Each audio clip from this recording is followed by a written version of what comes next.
330e jour de guerre dans la bande de Gaza.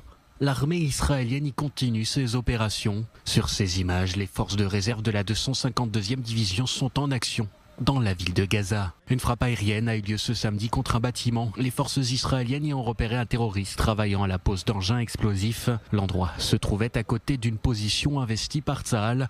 La menace a ainsi été éliminée, d'autant que par le passé, des soldats sont tombés au combat dans de pareilles circonstances, victimes d'engins explosifs. Parallèlement, l'armée israélienne s'est retirée hier de Khan Younes et des environs de Deir el-Balah dans le sud de la bande côtière, permettant ainsi aux civils palestiniens de revenir sur place. L'opération a duré plus de 3 semaines. Bilan, 6 corps d'otages ont été récupérés, plus de 250 terroristes éliminés et 6 kilomètres de tunnels détruits. Le colonel Avishai Adrae, porte-parole de l'armée israélienne en langue arabe, a déclaré que ces zones seraient à nouveau considérées comme faisant partie de la zone humanitaire.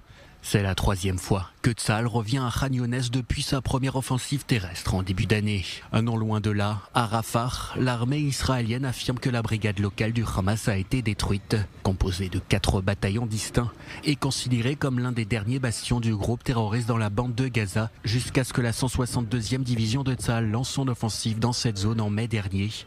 Au total, plus de 1000 terroristes ont été éliminés. En plus des combats dans la ville elle-même, l'opération à Rafah s'est également concentrée sur l'axe de Philadelphie, qui sépare l'Égypte et la bande de Gaza, un lieu stratégique au cœur des négociations où les ingénieurs de combat de Tsahal ont découvert des dizaines de tunnels, dont certains transfrontaliers.